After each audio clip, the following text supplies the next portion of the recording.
Willpower in its relation to health and disease. 1. There is no doubt that, as a rule, great decision of character is usually accompanied by great constitutional firmness. Men who have been noted for great firmness of character have usually been strong and robust. As a rule, it is the strong physical man who carries weight and conviction. Take as an example William the Conqueror as he is pictured by Green in his history. Quote, "The very spirit of the sea robbers from whom he sprang seemed embodied in his gigantic form, his enormous strength, his savage countenance, his desperate bravery. No other knight under heaven," his enemies confessed, "was William's peer. No other man could bend William's bow. His mace crashed through a ring of English warriors to the foot of the standard. He rose to his greatest heights in moments when other men despaired. No other man who ever sat upon the throne of England was this man's match." End quote. Or take Webster. Sidney Smith said, quote, "Webster is a living lie, because no man on earth can be as great as he looks." End quote. Carlyle said of him, quote, "One would incline at sight to back him against the world." End quote. His very physique was eloquent. Men yielded their wills to his at sight. The great prizes of life ever fall to the robust, the stalwart, the strong. Not to a huge muscle or powerful frame necessarily, but to a strong vitality, a great nervous energy. It is the Lord Brougham's working almost continuously 144 hours. It is the Napoleon's 20 hours in the saddle. It is the Franklin's camping out in the open air at 70. It is the Gladstones firmly grasping the helm of the ship of state at 84, tramping miles every day and chopping down huge trees at 85, who accomplish the great things of life. To prosper, you must improve your brain power, and nothing helps the brain more than a healthy body. The race of today is only to be won by those who will study to keep their bodies in such good condition that their minds are able and ready to sustain that high pressure on memory and mind which our present fierce competition engenders. It is health rather than strength that is now wanted. Health is essentially the requirement of our time to enable us to succeed in life. In all modern occupations, from the nursery to the school, from the school to the shop or world beyond, the brain and nerve strain go on, continuous, augmenting and intensifying. As a rule, physical vigour is the condition of a great career. Stonewall Jackson, early in life, determined to conquer every weakness he had, physical, mental and moral. He held all of his powers with a firm hand. To his great self-discipline and self-mastery he owed his success. So determined was he to harden himself to the weather that he could not be induced to wear an overcoat in winter. "I will not give in to the cold," he said.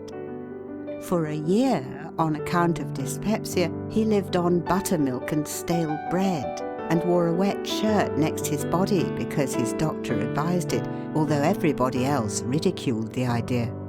This was while he was professor at the Virginia Military Institute. His doctor advised him to retire at 9 o'clock, and no matter where he was or who was present, he always sought his bed on the minute. He adhered rigidly through life to this stern system of discipline. Such self-training, such self-conquest, gives one great power over others. It is equal to genius itself. "I can do nothing," said Grant, "without 9 hours' sleep." What else is so grand as to stand on life's threshold, fresh, young, hopeful, with a consciousness of power equal to any emergency, a master of the situation? The glory of a young man is his strength. Our great need of the world today is for men and women who are good animals. To endure the strain of our concentrated civilization, the coming man and woman must have an excess of animal spirits. They must have a robustness of health. Mere absence of disease is not health. It is the overflowing fountain, not the one half full, that gives life and beauty to the valley below. Only he is healthy who exults in mere animal existence, whose very life is a luxury, who feels a bounding pulse throughout his body, who feels life in every limb, as dogs do when scouring over the field, or as boys do when gliding over fields of ice. 2. Yet, in spite of all this, in defiance of it, we know that an iron will is often triumphant in the contest with physical infirmity. Quote, "Brave spirits are a balsam to themselves. There is a nobleness of mind that heals wounds beyond salves." End quote. "One day," said a noted rope walker, quote, "I signed an agreement to wheel a barrow along a rope on a given day. A day or two before, I was seized with lumbago. I called in my medical man and told him I must be cured by a certain day, not only because I should lose what I hoped to earn, but also forfeit a large sum. I got no better, and the doctor forbade my getting up. I told him, 'What do I want with your advice? If you cannot cure me, of what good is your advice?' When I got to the place, there was the doctor protesting I was unfit for the exploit. I went on, though I felt like a frog with my back. I got ready my pole and my barrow, took hold of the handles, and wheeled it along the rope as well as I ever did. When I got to the end, I wheeled it back again, and when this was done, I was a frog again. What made me that I could wheel the barrow? It was my reserve will." End quote. "What does he know," asks the sage, "who has not suffered?" End quote. Did not Schiller produce his greatest tragedies in the midst of physical suffering almost amounting to torture? Handel was never greater than when, warned by palsy of the approach of death and struggling with distress and suffering, he sat down to compose the great works which have made his name immortal in music. Beethoven was almost totally deaf and burdened with sorrow when he produced his greatest works. Milton, writing, "Who best can suffer, best can do," wrote at his best when in feeble health and when poor and blind. Quote, "Yet I argue not against heaven's hand or will, nor bate a jot of heart or hope, but still bear up and steer right onward." End quote. The Reverend William H. Milburn, who lost his sight when a child, studied for the ministry and was ordained before he attained his majority. He has written 6 books, among them a very careful history of the Mississippi Valley. He has long been chaplain of the Lower House of Congress. Blind Fanny Crosby of New York was a teacher of the blind for many years. She has written nearly 3,000 hymns, among which are "Pass Me Not, O Gentle Saviour," "Rescue the Perishing," "Saviour More Than Life to Me," and "Jesus Keep Me Near the Cross."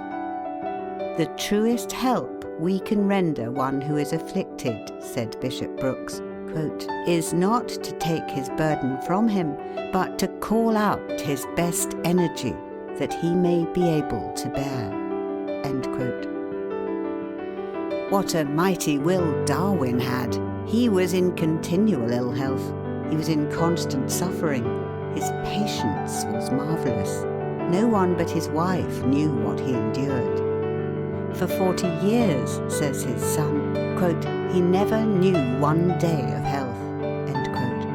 Yet during those 40 years, he unremittingly forced himself to do the work from which the mightiest minds and the strongest constitutions would have shrunk. He had a wonderful power of sticking to a subject.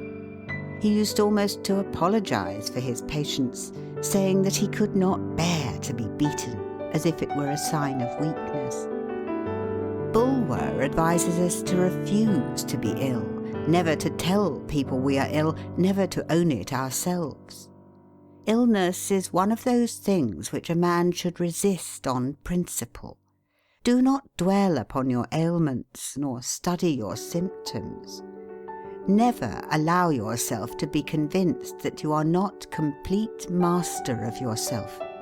Stoutly affirm your own superiority over bodily ills. We should keep a high ideal of health and harmony constantly before the mind. Is not the mind the natural protector of the body? We cannot believe that the Creator has left the whole human race entirely at the mercy of only about half a dozen specific drugs which always act with certainty. There is a divine remedy placed within us for many of the ills we suffer. If we only knew how to use this power of will and mind to protect ourselves, many of us would be able to carry youth and cheerfulness with us into the teens of our 2nd century. The mind has undoubted power to preserve and sustain physical youth and beauty, to keep the body strong and healthy, to renew life, and to preserve it from decay many years longer than it does now. The longest-lived men and women have, as a rule, been those who have attained great mental and moral development. They have lived in the upper region of a higher life, beyond the reach of much of the jar, the friction, and the discords which weaken and shatter most lives. Every physician knows that courageous people with indomitable will are not half as likely to contract contagious diseases as the timid, the vacillating, the irresolute. A thoughtful physician once assured a friend that if an express agent were to visit New Orleans in the yellow fever season, having $40,000 in his care, he would be in little danger of the fever so long as he kept possession of the money. Let him once deliver that into other hands, and the sooner he left the city, the better. Napoleon used to visit the plague hospitals even when the physicians dreaded to go, and actually put his hands upon the plague-stricken patients. He said the man who was not afraid could vanish the plague. A willpower like this is a strong tonic to the body. Such a will has taken many men from apparent deathbeds and enabled them to perform wonderful deeds of valor. When told by his physicians that he must die, Douglas Jerrold said, "And leave a family of helpless children? I won't die." He kept his word and lived for years. End of chapter 4.